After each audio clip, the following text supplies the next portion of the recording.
এক নাম্বার কি? জাকাত কি? দ্বিতীয় নাম্বারে আপনার প্রশ্ন, জাকাত কেন? জাকাত কেন? তৃতীয় নাম্বারে জাকাত কে দিবে? তৃতীয় নাম্বার কি? জাকাত কে দিবে? চতুর্থ নাম্বারে জাকাত কি দিবে? কে দিবে? কি দিবে? পঞ্চম নাম্বারে জাকাত কাকে দিবে? কয়টা বিষয়? এক নাম্বার জাকাত কি? জাকাত কেন? জাকাত কে দিবে? জাকাত কি দিবে? জাকাত কাকে দিবে?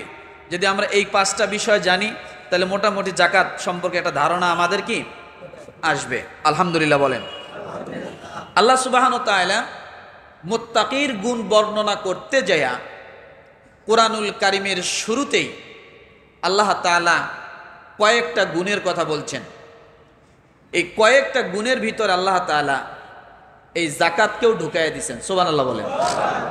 আমি এই জন্য সূরা বাকারার ৩য় নাম্বার আয়াতটা নিয়ে আসছি, যার কারণে এখান থেকে আমার আলোচনা শুরু হবে। দেখা যাক কোন পর্যায়ে যায় ইনশাআল্লাহ। ঠিক আছে? তাহলে জাকাত কি, এটার পরিচয় নাকি বলেন?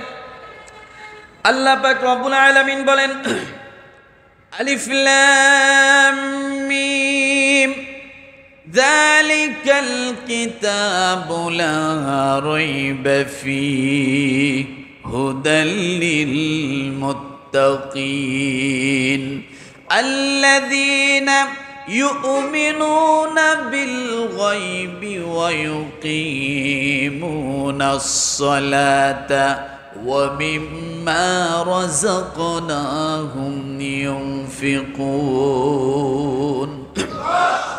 এক সঙ্গে আলিফ লাম মিম যালিকাল কিতাবু লা রাইবা ফীহি। এই কিতাবের মধ্যে কোনো সন্দেহ কি? সন্দেহ নাই। আলাপ আলোচনা কিছুই হলো না, কিছুই জানলাম না, বুঝলাম না, আমি কিসের সন্দেহ করব? আল্লাহ শুরুতেই বললেন, আগে পড়ো না, আগে থামো, আগে বোঝো। কি? যে এই কোরআনের মধ্যে যতগুলো আলোচনা আসবে এর মধ্যে যা বলা আছে সবে ডাইরেক্টলি নিঃসন্দেহে, এটার মধ্যে কোনো সন্দেহযুক্ত কথা বলেন, কোনো সংশয়বাদিতা এখানে চলবে না। এজন্য আল্লাহ কোরআন পড়ার শুরুতেই আল্লাহ তাআলা ডিগলার দিয়ে দিলেন, আলিফ লাম মিম যালিকাল কিতাবু লা রাইবা ফীহি। এটা ওই কিতাব যার মধ্যে কি নাই? সন্দেহ নাই। তাহলে সন্দেহ নাই এই কথা আল্লাহ শুরুতে বললেন। দ্বিতীয় নাম্বার আল্লাহ কি বললেন? হুদাল লিল মুত্তাকিন।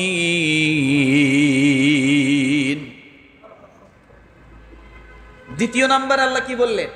হুদাল লিল মুত্তাকিন। এই কিতাব মুত্তাকিদের জন্য হেদায়েত। এখন আপনি যদি প্রশ্ন করেন, আল্লাহ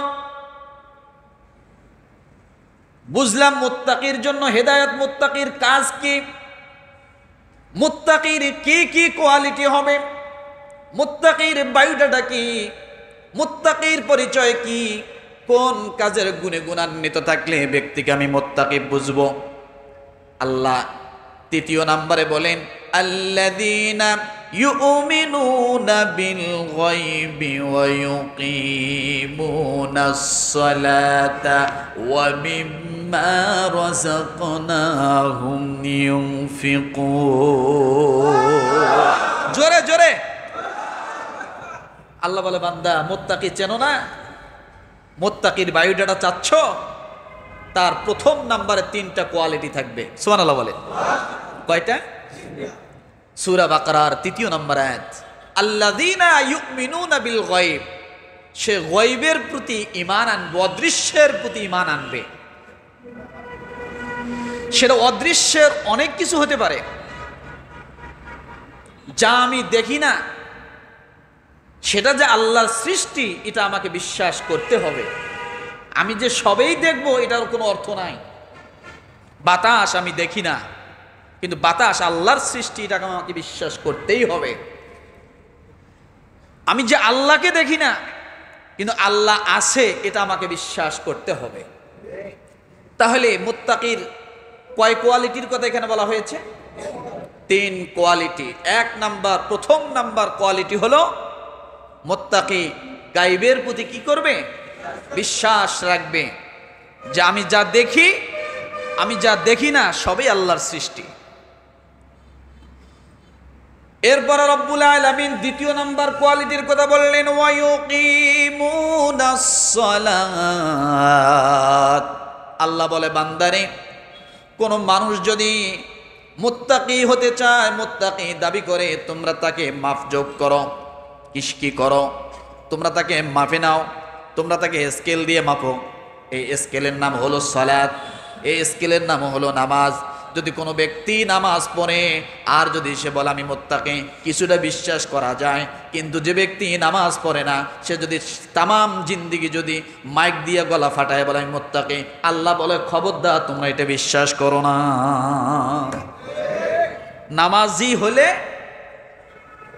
ধারণা করা যায় সে কি মুত্তাকি, আর বেনামাজি হলে কোনো ধারণা না, নিঃসন্দেহে সে মুত্তাকি নয়, মুনাফিক। সে কি? এখন বলবেন হুজুর নামাজ তো পড়ে, সঠিকভাবে পড়ে না। বলি মুসলমান, কার নামাজ কবুল হবে, কার নামাজ কবুল হবে না, এটা আল্লাহ পাক ভালো জানে। কিন্তু আপনাকে যদি একেবারে এই মসজিদের দিকে যাওয়া আসা করতে না দেখা যায়, নামাজের জন্য দাঁড়ানো না দেখা যায়, আপনি যদি বলেন আমি ইমানদার, আল্লাহ বলো মিথ্যুক। কি ও কি? মিথ্যুক। এরপর রব্বুল আলামিন তৃতীয় নাম্বার কোয়ালিটি বলেন, ওয়া মিম্মা রাযাকনাহুম ইউনফিকুন।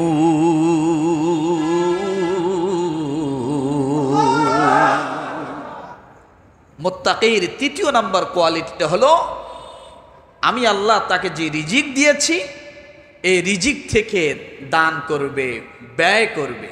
সোজা কথা, কি করবে? ব্যয় করবে। দানটা পরে নিয়ে আসি, ব্যয় করবে। তাহলে মুত্তাকির এক নাম্বার গুণ কি? গায়বের প্রতি বিশ্বাস, অদৃশ্যের প্রতি বিশ্বাস। দ্বিতীয় নাম্বার গুণ হলো ব্যক্তি নামাজি হতে হবে, নামাজ প্রতিষ্ঠিত করবে। তৃতীয় নাম্বারে আল্লাহ বলেন, ওয়া মিম্মা রাযাকনাহুম ইউনফিকুন, আমি তাকে যা রিজিক দিয়েছি তা থেকে ব্যয় করবে। এই রিজিকের ব্যয়ের ব্যাখ্যাগুলো অনেক। রব্বুল আলামিন কুরআনুল কারীমে কয়েকটা শব্দ ব্যবহার করেছেন। এক নম্বরে ইউনফিকুন শব্দ আল্লাহ কুরআনুল কারীমে প্রায় 46 বার ব্যবহার করেছেন। কয়বার? ব্যয় শব্দটা ইউনফিকুন দ্বারা যে ব্যয় শব্দ ব্যবহার করা হয়েছে প্রায় 46 বার পুরো কুরআনুল কারীমে। ইউনফিকুন শব্দের অর্থ ব্যয় এবং দান।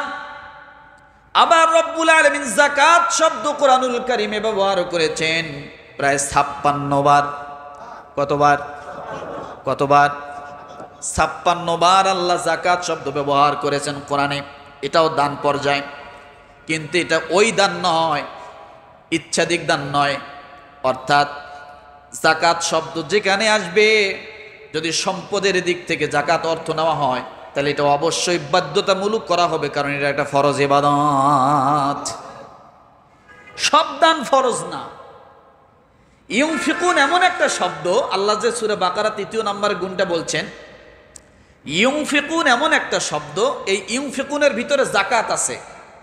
কি আছে? আবার ইউনফিকুনের ভিতরে সাদকা আছে। কি আছে বলে?